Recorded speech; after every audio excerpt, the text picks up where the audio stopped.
Howdy. So we have a Cummins ECU here on the bench.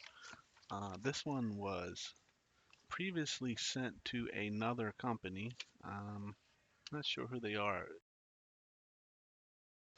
but it was sent to another company for repair. Original problems were 1689, 1693, which that's pretty typical, and had delayed throttle. Delayed wait to start, I believe. But mainly the 1689 was the one they were worried about. That's the no communication with the VP44. But anyway, they sent it out, and then it was said it was repaired.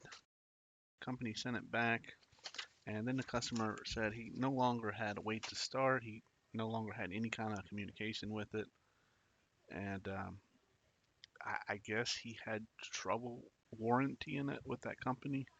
I'm not sure, why he decided to send it to me, but um, here it is. So let's take a look. Let's connect the tester here and see if we can get some communication with it. We can see what the wait to start light's doing because he said that there was no wait to start light when he got it back. All right, so we should see a bunch of stuff come on here, and the main one we're looking for is this white. There should be a white light here. That's the wait to start light. It should come on and cut off if it's working properly. Okay, so I ignitioned on, and there is no wait to start light. I'm going to give it a second just to see if it's delayed. Um, but yeah, it looks like the customer's complaints are valid. It looks like there is no wait to start light here. All right, let me cut this off. And just to show you here, I haven't been into it yet. We still see our void sticker there from the other company. I don't want to dox my customer there. See if it's got his, yeah, it's got his name and number on there. So don't want to show you that. But there we can see it's not been opened with since it's come from this other company. So let's open it up and see what they done. Oh, there we go. Let me pull this off of here before I forget about it. All right.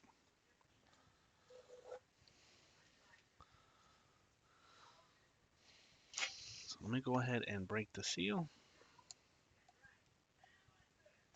It's stupid people put these things on there.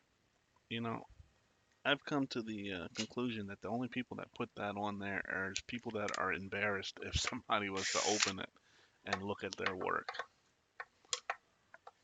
I mean, otherwise, well, as a repair shop, why would you do that? Why would you bother putting that on there? Because if somebody's going to open it, they're going to open it. And if you did your job, they shouldn't have to open it.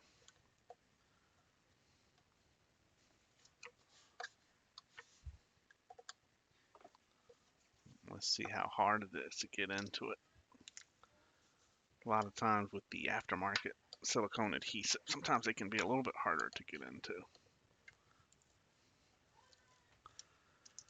This case might break as well because, it's been opened before. And these don't like to be open too much. A couple of times, usually okay, but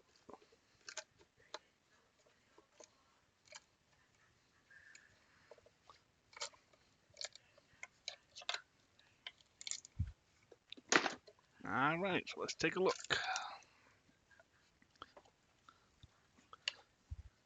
All right, so I see where this company did nothing. Still has all the original capacitors. Also, I can see they didn't change anything. Everything is still original, which if you know these units, you know there's certain parts that have to be changed because of the age.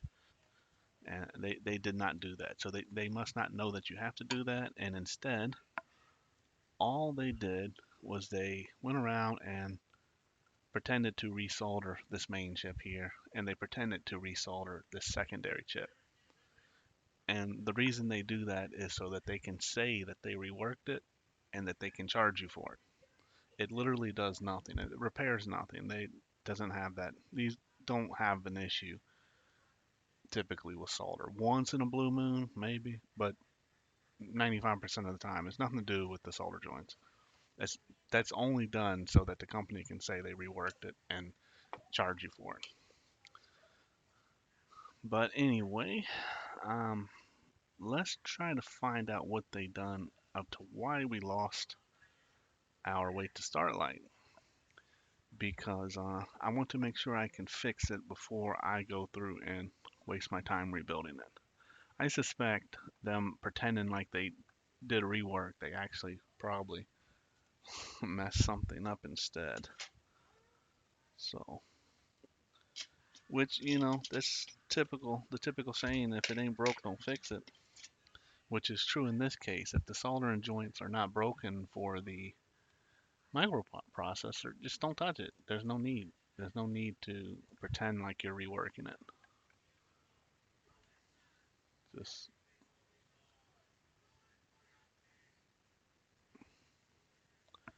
let me see here. Why is my camera flipped around?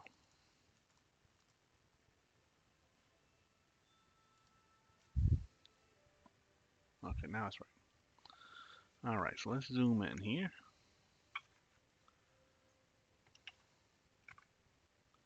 And the very first thing I go to, we see a solder bridge here. Okay, oh look, my tweezers are, the needle, the tip of it's bent. Man, but anyway, very first thing we see is a solder bridge from when they pretended to rework the main chip. Doesn't surprise me. Okay, let's see what else we got, if there's anything else. Here is another one, another bridge.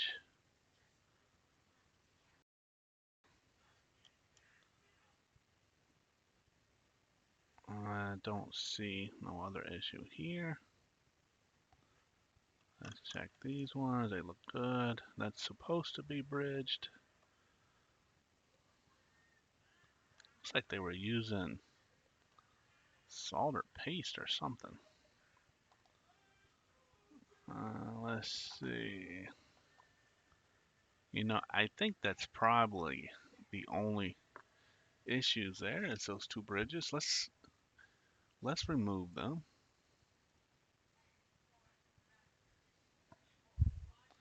Let's go ahead and remove them, and let's see if we get our wait to start light.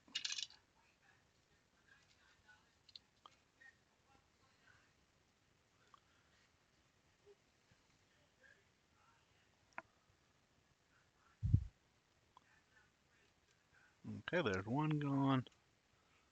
Let's go here and get the second one. Okay, there's that second one gone. Now let's hook back up and see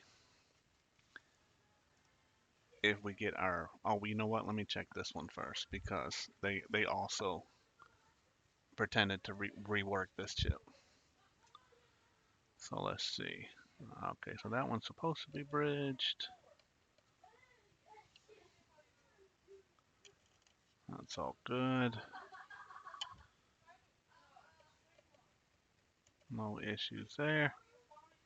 And no issues there. Okay, so let's try to hook it back in. All right. Now we should see the wait to start light. Let's see. There we go. Look at that. So the customer sent this computer to this repair shop. This repair shop opened it, had no idea what they were doing, pretended to do some rework by redoing the main processor and this little secondary processor here. In the process, they actually caused damage to it so that when they returned it, it didn't work at all. Right? So they didn't do anything. I hope my customer can get his money back from that repair place, because places that do work like that or pretend to do work like that, they shouldn't be in business. Um, but anyway, so now that we have this back online, I think we will go ahead and do a proper rebuild on this, which means I'm going to replace all these capacitors. I'm going to open up this other side here. I'm going to check the drivers in there.